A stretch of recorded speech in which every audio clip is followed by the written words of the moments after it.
Okay, bago po wala tayo magsimula ay nais ko muna pong i-shout out yung ating pong kapatid na si Tita Margie Santos. Siya po ay ating subscribers from Amerika. Siya po ay nagbakasyon po ngayon sa Tarlac. At salamat sa Diyos sa buhay ni Tita Margie Santos. Tayo po ini-invite Tita Margie this coming Sunday, April 27. Diyan po sa kanilang church po sa San Bartolome, Concepcion, Tarlac. Alas 4 po ng hapon. Tita Margie, salamat sa Panginoon sa buhay ninyo. Isang pribilehiyo, isang kagalakan na maging tagapagsalita ng inyo pong simbahan. Diyan po sa Concepcion, diyan po sa San Bartolome, Concepcion, Tarlac. This coming Sunday, April 27, 2025. Ako po ay darating, alas 4 po ng hapon. At ako po ay galak na galak sapagkat ako po ay inyong pinili na maimbitahan bilang tagapagsalita sa inyo pong church diyan sa The Most God High Church, diyan po sa San Bartolome,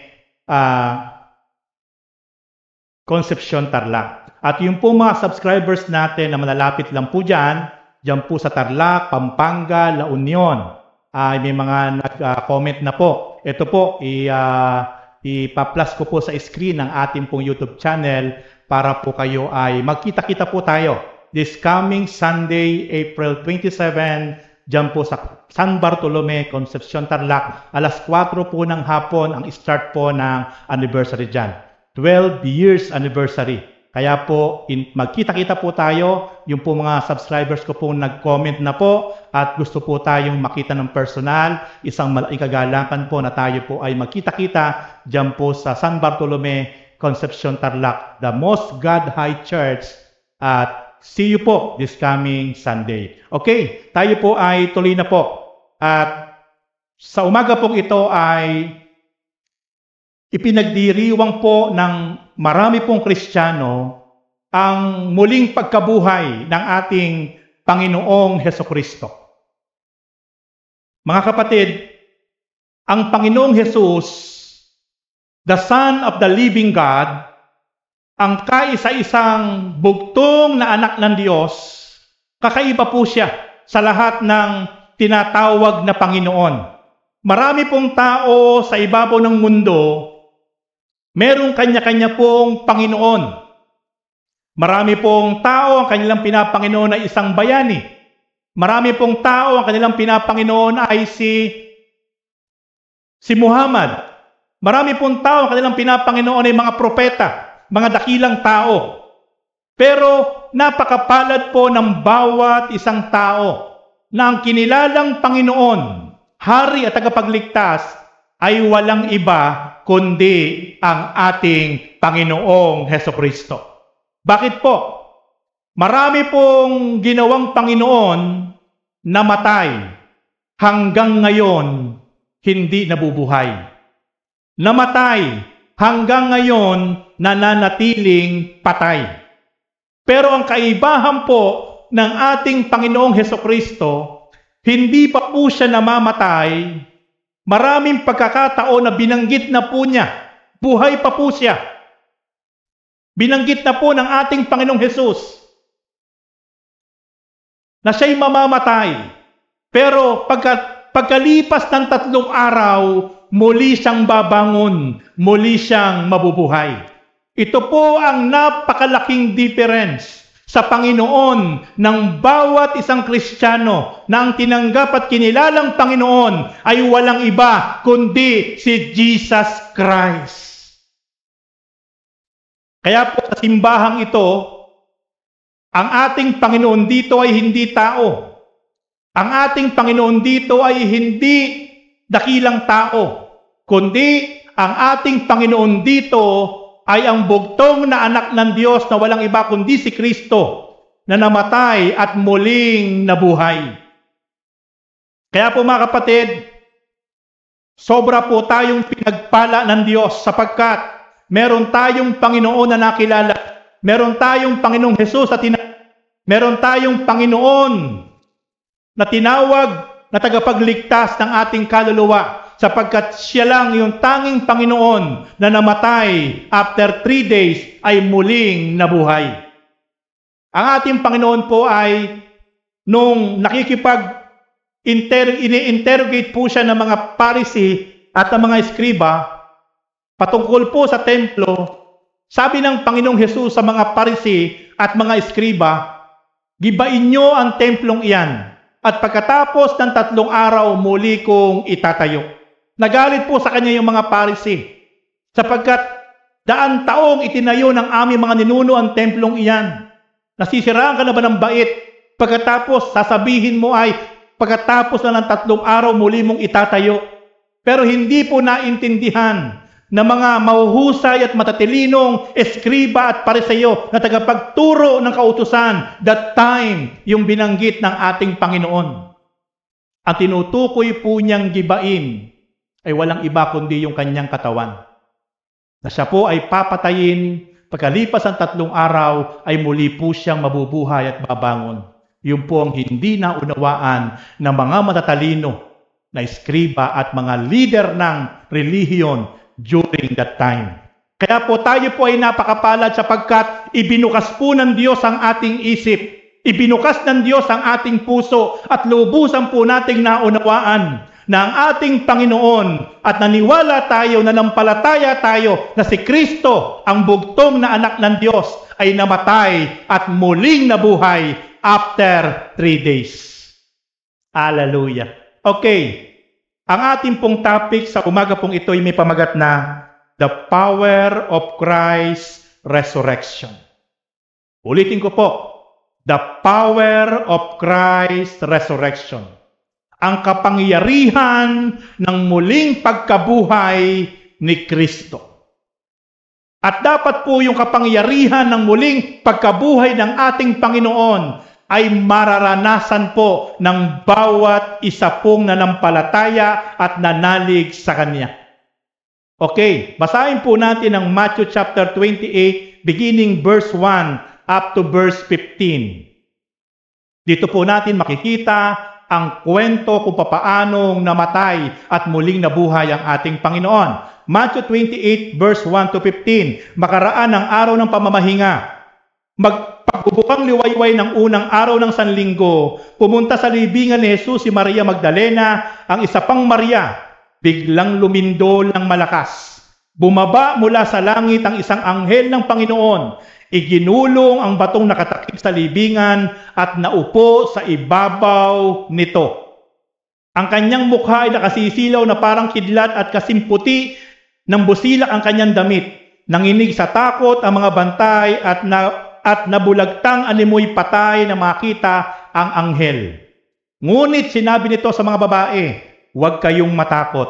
Alam kong hinahanap ninyo si Jesus na ipinako sa krus. Wala na siya rito sapagkat siya'y muling nabuhay. Tulad ng kanyang sinabi, hali kayo, tingnan ninyo ang pinaglagyan sa kanya. Okay, makikita po natin na meron pong nagbalita na isang anghel na bumaba sa langit na Panginoong Hesus doon sa kanyang libingan ay wala na. Sapagkat sinabi ng anghel, wala na rito ang labi ni Hesus. Sapagkat siya'y muling nabuhay. Okay, verse 7. Lumakad na kayo at ibalita sa kanyang mga alagad na siya'y muling nabuhay at mauuna sa Galilea. Makikita ninyo sa roon. Tandaan ninyo ang sinasabi ko sa inyo. At dali-dali silang umalis ng libingan, pinagharian sila ng magkahalong takot at galak. At pagtakbong nagpunta sa mga alagad upang ibalita ang nangyari. Verse 9. Ngunit sinalubong sila ni Jesus at pinati. At lumapit sila, niyakap ang kanyang paa at sinamba siya. Sinabi sa kanila ni Jesus, huwag kayong matakot, humayo kayo at sabihin sa mga kapatid ko na pumunta sila sa Galilea. At makikita nila ako roon. Verse 11, pagkaalis ng mga babae, pumunta naman sa lungsod ang ilan sa mga kawan na nagbabantay sa libingan at ibinalita sa mga punong saserdote ang lahat ng nangyari. Nagtipon-tipon ng mga ito at matapos ipagpulot tanda ng bayan, sinuhulan ng malaki ang mga kawal.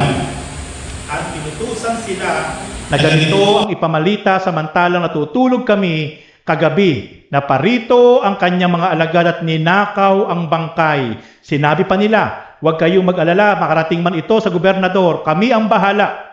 Tinanggap ng mga bantay ang salapi at ginawa ang bilin sa kanila hanggang sa ngayon. Ito pa rin ang sabi-sabi ng mga Hudyo. Pinalabas ng mga eskriba at pariseyo, sinuhulan yung mga bantay sa libingan na ipamalita na ninakaw ng mga alagad ni Kristo ang kanyang bangkay sapagkat sila ay sinuhulan. At ito ang naging paniniwala ng mga Hudyo magpahanggang ngayon na hindi muling nabuhay si Jesus. Kaya po ang mga Israelita magpahanggang ngayon hindi naniniwala sa ating Panginoong Hesukristo. Kay Moises sila naniniwala, hindi sa ating Panginoon. Pero mapalad tayo sapagkat tayo po ay nanampalataya at naniwala kung ano ang sinasabi ng banal na kasulatan. Na si Kristo ay namatay at muling nabuhay at muling babalik sa darating na panahon upang ang bawat isang nanalig at sumampalataya ay kanyang isasama kung saan man siya naroroon. Amen! Give the best clap offering for the Lord. Acts chapter 1 verse 3, pagkatapos ng kanyang pagbabata, maraming ulit siyang napakita sa kanila. Sa gayon, napatunayan siya'y buhay. Napakita siya sa kanila sa loob ng 40 araw at nagturo tungkol sa paghahari ng Diyos. Dito po makikita po talaga ng ating Panginoon mula po nung nabuhay. 40 araw pa po siya nanatili sa lupa. Ito ang dahilan kung bakit ipinagdiriwang ng mga maraming namatayan ang ika-40 araw ng kamatayan ng kanilang naulila sapagkat ito po ang ating Panginoon mula po siya nabuhay, 40 days po siyang nanatili sa lupa. After 40 days, muli po siyang bumalik sa langit. Pumapailan lang, nakita po siya ng kanyang mga alagad. Okay, the power of Christ's resurrection. Ano po ba ang mararanasan ng bawat isa po sa atin na talagang pinaliwalaan natin ang muling pagkabuhay? Sumunod tayo ng tapat sa Panginoon. Ano po ba ang pwede nating maranasan sapagkat napakamakapangyarihan ang muling pagkabuhay ng ating Panginoong Hesukristo? The power of Christ's resurrection. Number 1. Makinig po kayo mabuti. 4 points lang po ito. Aapurahin ko na po. Overflowing blessings. Everybody says, overflowing blessings.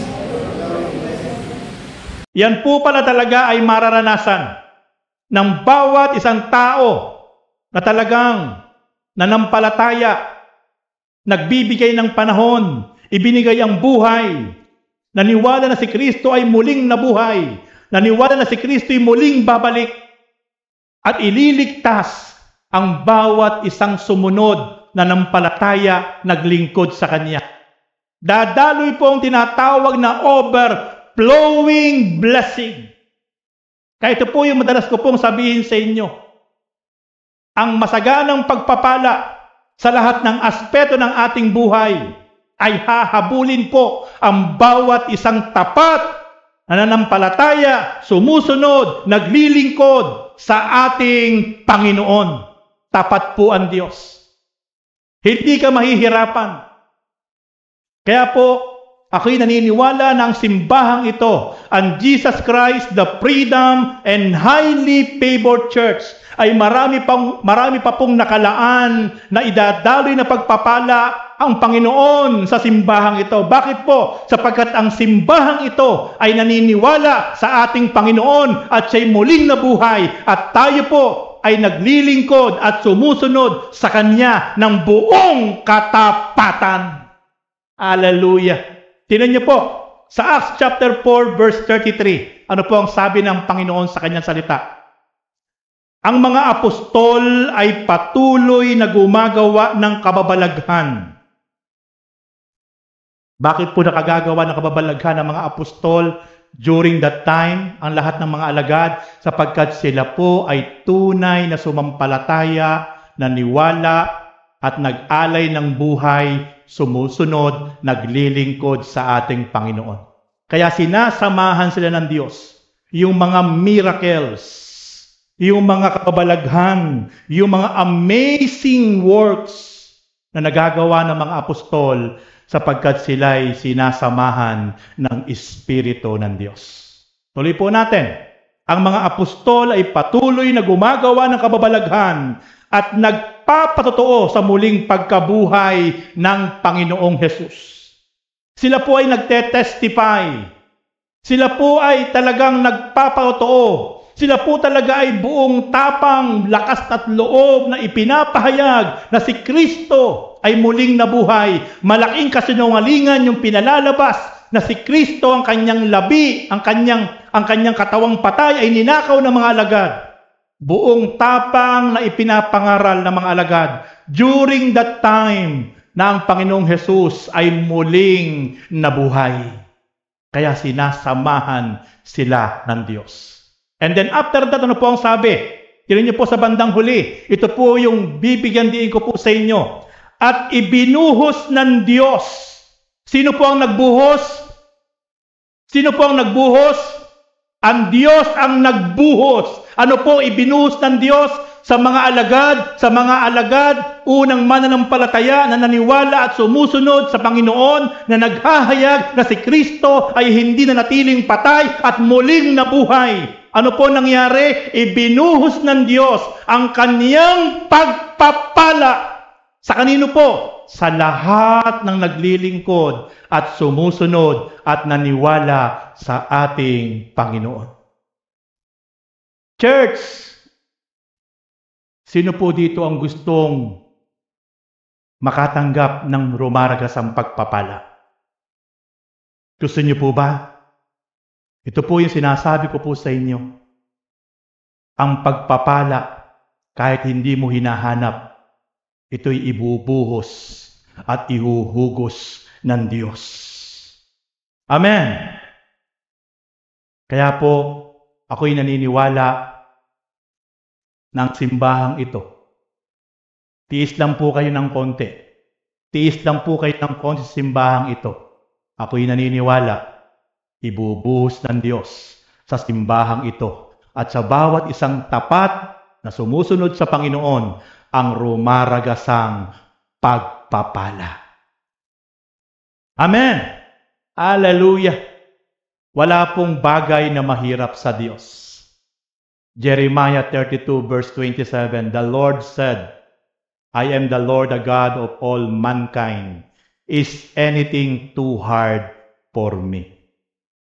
Yung mahirap sa iyo, mahirap sa akin, pero sa Lord, sabi niya, walang bagay na mahirap para sa akin.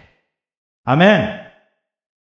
Alam niyo po ba, bariyang-barya sa Lord ang 30 million na halaga ng resort na ito. Amen! Bariyang-barya sa Lord. Sa atin po, napakalaki nun. Kaya po ako'y naniniwala ng lugar na ito ay kayang-kayang ipagkaloob sa simbahang ito. Ito'y mabibili natin. Dito natin itatayo isang makabagong sambahan na fully air condition sapagkat walang bagay na mahirap sa ating Diyos na pinaglilingkuran. Hallelujah! Praise God! Glory to God! Hallelujah! Tayo po'y naniniwala sa mga bagay na hindi pa nangyayari. Tayo po'y naniniwala sa mga bagay na hindi pa nakikita. Ito ang tunay na pananampalataya at pagtitiwala sa Diyos na buhay na ating pinaglilingkuran. Amen! Praise God! Second point, the power of Christ's resurrection. Born a new life. Kaya po yung mga tao na talagang totoo na sumusunod noon. Yung mga tao talagang totoo at talagang naniniwala sa Panginoon, naglilingkod sa Panginoon, magmamanifest sa buhay ng bawat isa po sa atin ang isang bagong buhay. Isang buhay na may kapayapaan. Isang buhay na may pag-asa lagi. Isang buhay na may maaliwalas na kaisipan. Isang buhay na ganap at kasiyasiya. Bakit po? Ito po ang kapangyarihan ng muling pagkabuhay ni Kristo para sa bawat isang nanampalataya, tumanggap at sumunod sa Kanya. Anong sabi ng Bible? 1 Peter chapter 1 verse 3. Purihin natin ang Diyos at Ama ng ating Panginoong Hesukristo. Dahil sa laki ng habag niya sa atin, tayo'y isinilang sa isang panibagong buhay. Ano po ang magiging resulta?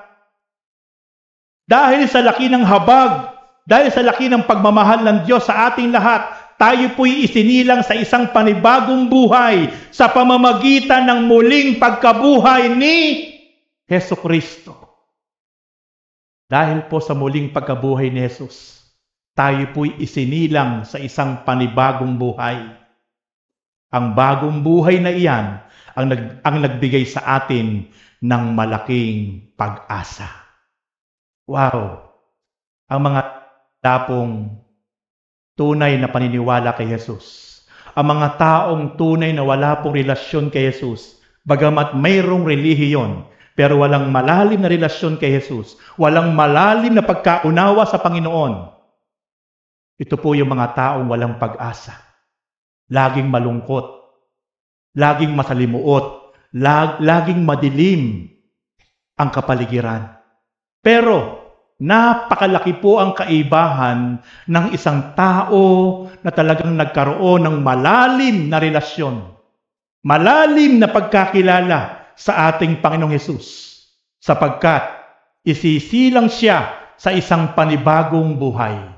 Isisilang siya sa panibagong dimension ng kanyang buhay. Ito yung mga taong punong-puno ng pag-asa sa bawat araw, bawat saglit ng kanyang buhay. Sapagkat ito ang kapangyarihan ng muling pagkabuhay ni Jesus sa bawat isang taong tunay na sumampalataya at naglingkod sa ating Panginoon. Hallelujah! The power of Christ's resurrection. Binabago. Binabago ang isip niya. Binabago ang puso niya. Binabago ang labi niya. Binabago ang dila niya. Binabago ang way of living niya. At patuloy po nagkakaroon ng pag-asa. Praise God. Hallelujah. Third point.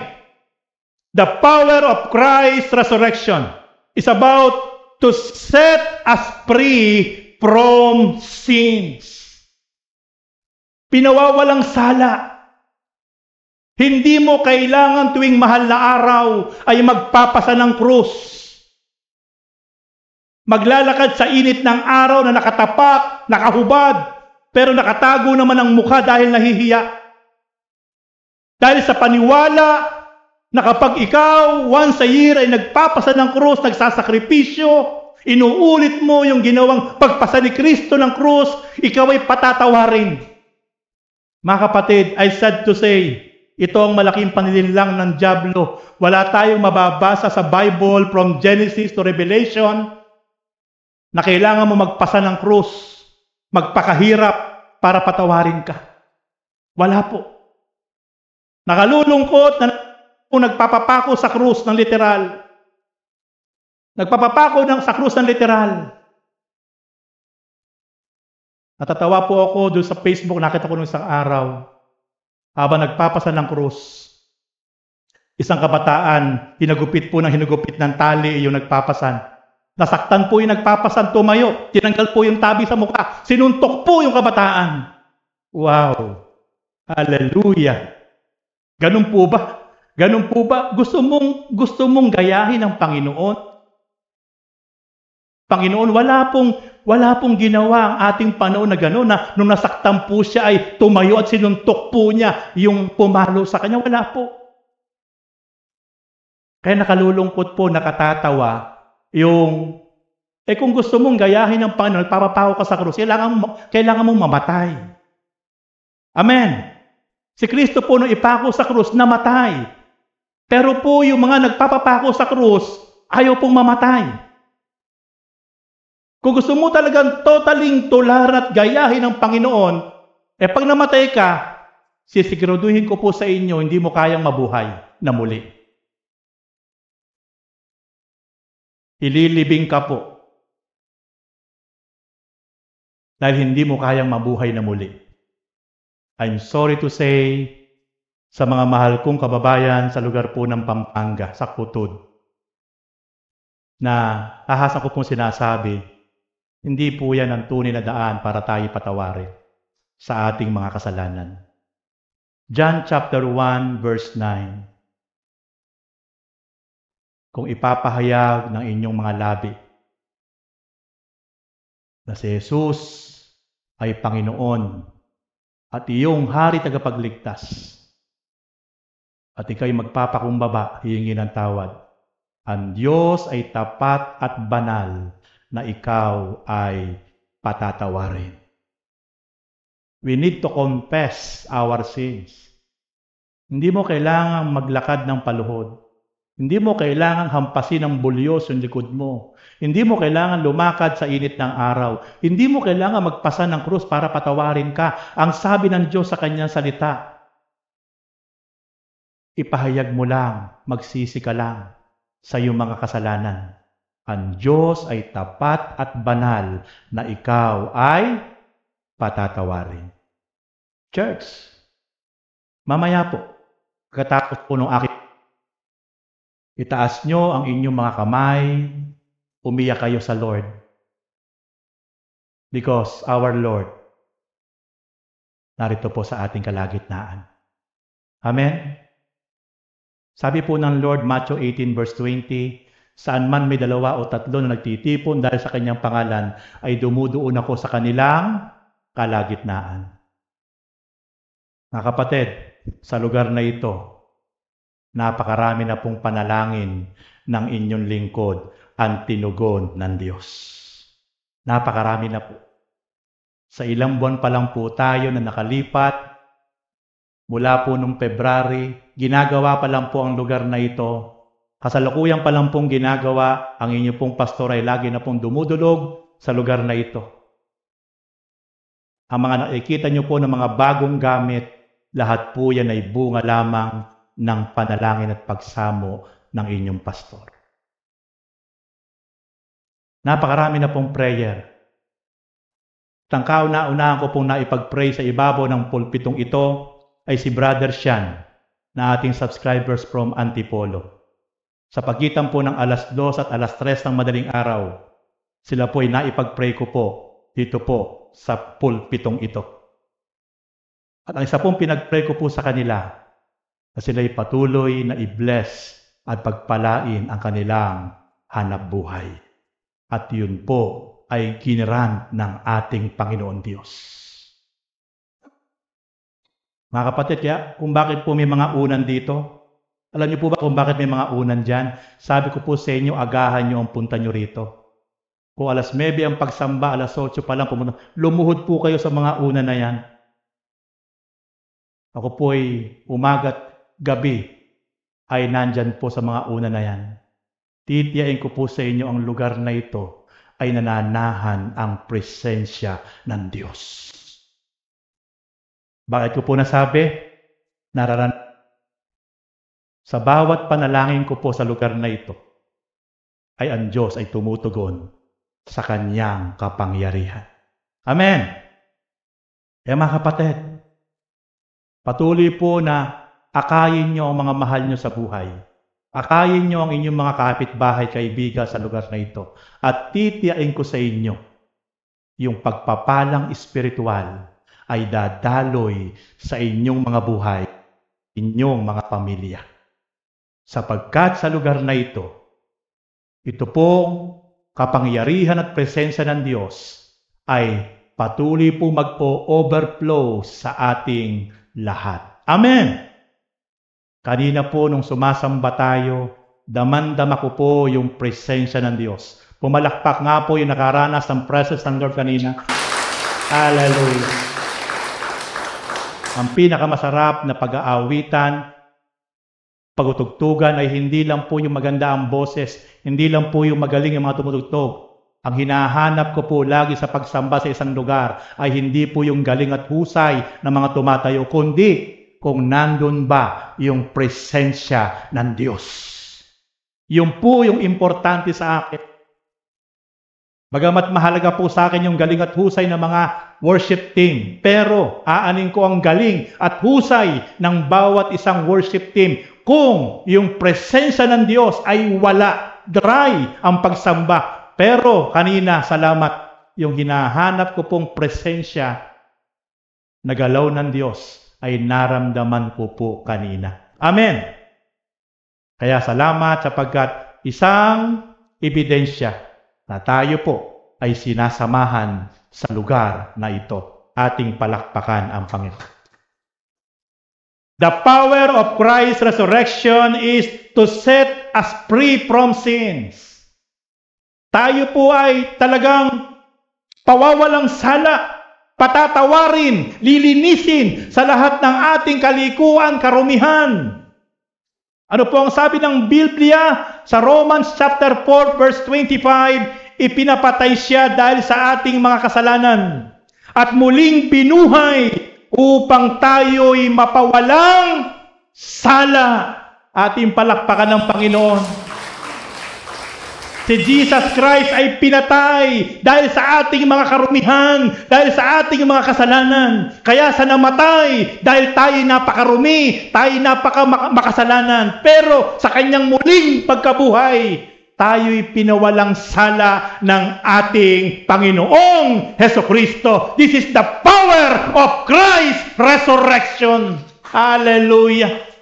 Napakapalad po natin mga kapatid sapagkat tayo po'y hindi nagpunta rito dahil lamang po sa relihiyon. Narito po tayo dahil naniniwala tayo sa ating Panginoong Hesukristo na ipinako, namatay at muling nabuhay. Dahil sa kanyang pagkabuhay, nilinis tayo, pinatawad tayo sa lahat ng ating kasalanan. Palakpakan natin ang Panginoon. Glory to God. Hallelujah. Kaya po ngayon tayo nakatatawag ng Ama, Ama, sapagkat tayo po ngayon ay naging anak ng Diyos dahil sa ating Panginoong Hesukristo. And then last point, to prove that the dead will be resurrected. Katibayan po na tayo muling bubuhayin kahit tayo mamatay dahil si Jesus na ating tinanggap at ginawang Panginoon ay muling nabuhay, katibayan ng bawat isang taong nanampalataya at sumunod sa ating Panginoon ay muli rin niyang bubuhayin sa huling araw. Everybody stand up. Praise God.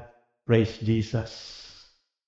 1 Corinthians 15:20. Ngunit ang totoo, si Kristo'y muling binuhay bilang katibayan na muling bubuhayin ang mga patay. Mga kapatid, tayo po yung napakapalad. Napakapalad po natin. Dahil hindi po tayo nakatanikala, nakakapit lang sa relihiyon, sa maling paniniwala na minana natin. Tayo po ay nagkaroon ngayon ng bagong pananampalataya na nakaugpong sa salita ng Diyos. Through our Lord Jesus Christ. Kapatid, everybody raise your hands and close your eyes. Kapatid, sa oras na ito, napakapalad mo. Hindi isang aksidente na ngayon ay narito ka. Kapatid, mahal na mahal ka ng Panginoon. Namatay siya para sa iyo. Para ikaw ay pagpalain. Patuloy na bigyan ng buhay na walang hanggan. Para ikaw ay patuloy na patnubayan, samahan. Para patawarin ang iyong mga kasalanan. Para patuloy mong maranasan ang isang bagong buhay. Isang buhay na ganap at kasiyasiya. Kapatid, kausapin mo ang Panginoon. Ibukas mo ang iyong labi. Sige kapatid, pasalamatan mo siya. Papurihan mo siya. Dahil hindi isang aksidente na ikaw ngayon ay narito. napakinggan mo ang salita ng Diyos patungkol sa kapangyarihan ng kanyang pagkabuhay na magnuguli. The power of Christ's resurrection for us. Upang ikaw ay bigyan ng isang pinagpalang buhay. Upang ikaw ay linisin sa lahat ng iyong karumihan. Upang ikaw ay patuloy na magkaroon ng isang buhay na ganap at kasiyasiya at isang bagong buhay. Upang patunayan sa atin lahat na kung papaano siyang muling nabuhay, ikaw at ako ay muli niyang bubuhayin sa darating na panahon. Oh, glory! Lord, salamat! Salamat po, Panginoon, sa oras na ito, Father God. Nakikita niyo po ang bawat isang kapatid na sa oras na ito na nakataas ang dalawang kamay, Panginoon. Lord, dalangin ko po, Father God, na patuloy niyo po sila, Panginoon, Lord, puspusin ng inyong Espiritu, Father God. Patuloy niyo po silang pangunahan, O God. Patuloy niyo po iparanas ang inyong kapangyarihan sa kanila, Panginoon God.